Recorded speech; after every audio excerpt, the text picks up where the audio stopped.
আলাউদ্দিন সাহেব তার ফেসবুকে যে করেছিলেন তার প্রেক্ষাপটে তাকে আমরা গ্রেফতার করেছি এবং তার বিরুদ্ধে আইনানুগ ব্যবস্থা গ্রহণ করা হচ্ছে। তো আপনাদের সকলকে ধৈর্য ধারণের জন্য আমি বিনীত অনুরোধ জানাচ্ছি। সকলকে আবারও ধন্যবাদ। তো ভিডিও চিত্র দ্বারা আপনারা এটা বুঝতে পারলেন যে আমাদের মুফতি আলাউদ্দিন জিহাদি গ্রেফতার হয়েছে, কি কারণে তিনি গ্রেফতার হয়েছেন এবং তিনি কি অন্যায় করেছিলেন সমস্ত কিছু আজকে ভিডিওতে তুলে ধরবো। সুতরাং অবশ্যই আপনারা ভিডিওটা শেষ পর্যন্ত দেখে যাবেন। আসসালামু আলাইকুম ওয়া রাহমাতুল্লাহি ওয়া বারাকাতুহু। বন্ধুরা, আপনারা জানেন কিছুদিন আগে আমাদের যুগশ্রেষ্ঠ আলেমে দ্বীন, যিনি আলেম সমাজের মাতার মুকুট, শাহ আহমদ শফি রহমাতুল্লাহ আলাইহি, যিনি দুনিয়া থেকে চলে গেছেন আল্লাহর ডাকে সাড়া দিয়ে। তার এই মৃত্যুতে আমাদের মুফতি আলাউদ্দিন, যিনি জেহাদি নামে পরিচিত, মুফতি আলাউদ্দিন জেহাদি, তিনি তার ভেরিফাই করা ফেসবুক পেজে একটা পোস্ট দেন, যে স্ট্যাটাসটা এরকম ছিল: আলহামদুলিল্লাহ, জাহান্নামের নিকৃষ্ট কুকুর আহমদ শফি ওরফে লালা শরীফ ইন্তেকালে গভীর শোক প্রদান করছি, মানে শোক প্রকাশ করছি।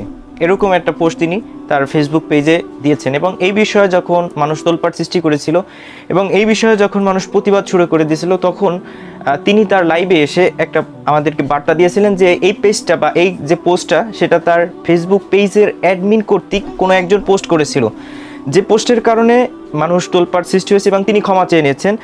সেই লাইভটা একটু দেখে নেই কিঞ্চিত পরিমাণে। গতকাল অনাকাঙ্ক্ষিতভাবে আমার ফেসবুক পেজ থেকে একজন অ্যাডমিন কর্তৃক দেশের কওমি অঙ্গনের বরেণ্য আলেম, বাংলাদেশের শীর্ষস্থানীয় একজন আলিম শায়েখ আহমদ শফি সাহেব হুজুরের ইন্তেকাল বিষয়ক মারাত্মক পর্যায়ের আপত্তিজনক এবং কুরুচিপূর্ণ একটি পোস্ট করা হয়। উক্ত পোস্ট যখনই আমার নজরে পড়ে, সাথে সাথে আমি আমার নিজ দায়িত্বে সেই পোস্ট ডিলিট করি এবং সেই অ্যাডমিনকে আমি আমার পেজ থেকে বাদ করি। সাথে সাথে আমি আমার নিজ দায়িত্বে আমার পেজ থেকে দেশবাসীর উদ্দেশ্যে সেই পোস্টের জন্য দুঃখ প্রকাশ করি। বাস্তবেও কেউ মারা গেলে উক্ত মৃত ব্যক্তি সম্পর্কে এই ধরনের পোস্ট করা অবশ্যই অগ্রহণযোগ্য ও নিন্দনীয়।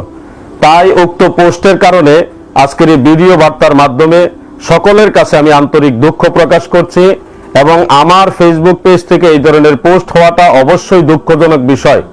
ভবিষ্যতে আমার এই পেজ থেকে কারো দ্বারা কোনো ধরনের অনাকাঙ্ক্ষিত পোস্ট যেন না হয়, সেই ব্যাপার অবশ্যই আমি দায়িত্বশীল হব ইনশাআল্লাহ। পুরো জিনিসটা বুঝিয়ে বলছেন যে এই লাইভে তিনি কোনো অন্যায় করেনি, অন্যায় করেছে তার কোনো একজন অ্যাডমিন। তো আমরা চাচ্ছিলাম যে অ্যাডমিন অন্যায় করেছে সেই অ্যাডমিন এসে আমাদের কাছে ক্ষমা চাবে বা জাতির কাছে ক্ষমা চাবে, এরপর জাতি সেটা বিশ্লেষণ করবে যে তাকে ক্ষমা করা যাবে কি যাবে না। কিন্তু দুর্ভাগ্যবশত সেই অ্যাডমিন যে অন্যায়টা করেছে, যার উপর দোষটা চাপিয়ে দিয়েছে, মুফতি সাহেব ক্ষমা চেয়ে নিচ্ছেন। মুফতি সাহেব কেন ক্ষমা চেয়ে নেবেন সেটা নিয়ে আমাদের কৌতূহল হয়েছিল, যে অন্যায় করেছে ক্ষমাটা তো সে চাবে। এরপরে আমাদের প্রতিবাদ যখন চলতেছিল, তারই সংশ্লিষ্ট থানা এই বিষয়টা অবগত হয় এবং অবগত হওয়ার পরে তার বিষয়ে একটা মামলা তৈরি করে দেয়। কারণ জানে বর্তমান সময় জনগণ এতটা একনিষ্ঠের সাথে এই বিষয়টার প্রতিবাদ করতেছে যে যদি কোনোভাবে জনগণের হাতে আমাদের এই মুফতি সাহেব জেহাদি সাহেব তিনি যদি জনগণের হাতে পড়ে যান, তাহলে বাটাম খেবেন, গণধোলাই খেয়ে তার জীবনটাই চলে যেতে পারেন। এর জন্য তার সংশ্লিষ্ট থানা তাকে গ্রেফতার করে সেখানে রেখেছেন। আমরা তার থানায় কি কি হয়েছিল সমস্ত কিছু আমাদের প্রতিনিধি ভিডিও করেছেন, আমরা একটু দেখে নিই।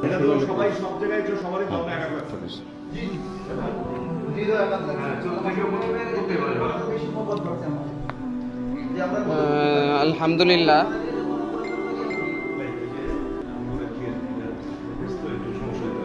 আমাদের প্রিয় আধ্যাত্মিক রাহবার শাইখুল ইসলাম আল্লামা আহমদ শফি রহমতুল্লাহ আলাইহির ইন্তেকালের পরে এক ভণ্ড তথাকথিত আলাউদ্দিন জিহাদি যে কুরুচিপূর্ণ বক্তব্য দিয়েছে, এর কারণে সারা বাংলাদেশের ওলামায়ে কেরাম সহ তৌহিদি জনতা অত্যন্ত উত্তেজনা পরিস্থিতি তাদের মাঝে বিরাজ করছে।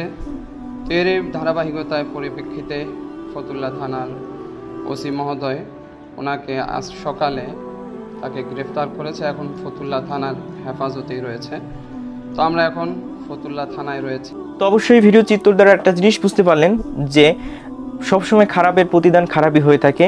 আমাদের মুফতি সাহেব, জেহাদি সাহেব, যিনি কুরুচিপূর্ণ মন্তব্য করেছেন, এই মন্তব্যের কারণে অবশ্যই তার স্থান তিনি খারাপ জায়গায় বেছে নিয়েছেন।